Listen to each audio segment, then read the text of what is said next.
Finally, we got the hands-on look of a Z Fold 8 Wide Edition, well also known as Z Fold 8. Although if you want a foldable on budget, Z Fold 7 is on a massive deal right now from Samsung listed in this video. Now Samsung is launching two new foldable phones. There's a lot of information about the Galaxy Z Fold 8 and the Z Fold 8 Ultra. Z Fold 8, which is the wider edition, and Z Fold 8 Ultra, which is a successor of the Galaxy Z Fold 7. This time we got the Z Fold 8, which is the wider version, hands-on video, and it looks absolutely insane. Let's just first talk about the video and what I said about this. Now this is the video of the Galaxy Z Fold 8 Wide Edition. Now first, it just completely fits into your hand and it is a lot wider compared to our normal phone and even the Galaxy Z Fold 7. But it just gives me a feels like the LG View 2 or LG Note 2. If you want to search about this phone, that phone is this much wider, and I used that phone a while ago, probably in 2013 and 2014 that phone was used, and this phone looks like that from a cover display, and I really like this phone. Is really good for multimedia use, but only two cameras on the back, and those two cameras are not that great. Now what I said about this, the low quality dummy model of the Galaxy Z Fold 8 Wide has appeared online. Its build quality is far from the real device, so it should only be used as a rough reference. From what I know, Samsung's internal testers are actually very fond of this device. Maybe it's because the form factor feels fresh and different. Samsung will actually create hype this time with the Galaxy Z Fold 8 Wide Edition because most of the people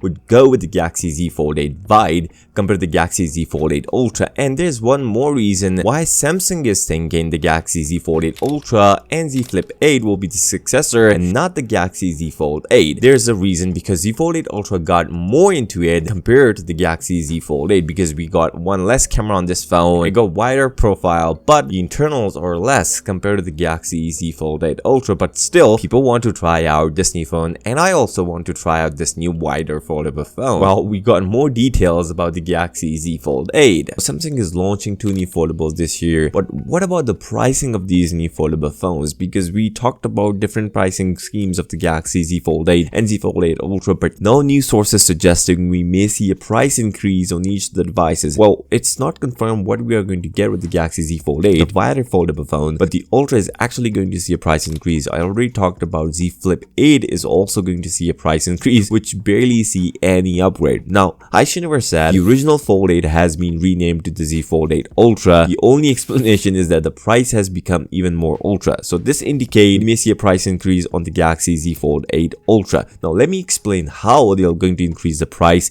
and it's a smarter move from Samsung. Now we all know the storage options are getting expensive this year, even with the Galaxy S26 Ultra. Samsung is going to make the base model exactly same as the Galaxy Z Fold 7 in terms of pricing. So $2,000 for the Galaxy Z Fold 8 Ultra, which is exactly same as the Z Fold 7, but 512GB version and the 1TB version will going to see a price increase. This is a massive thing. Now the second thing, what about the Z Fold 8, the wider foldable phone? Rumors suggest we may see a $1,799 on Z Fold 8 wider edition, which is not confirmed yet, but we may see some fluctuation with the pricing, and I am coding the base model pricing here because 512GB and 1TB version on even Z Fold 8 Wide Edition will be expensive compared to the base model. On this note, if you're still here, give this video a thumbs up and subscribe to the channel. I'll see you next time. Until then, peace out.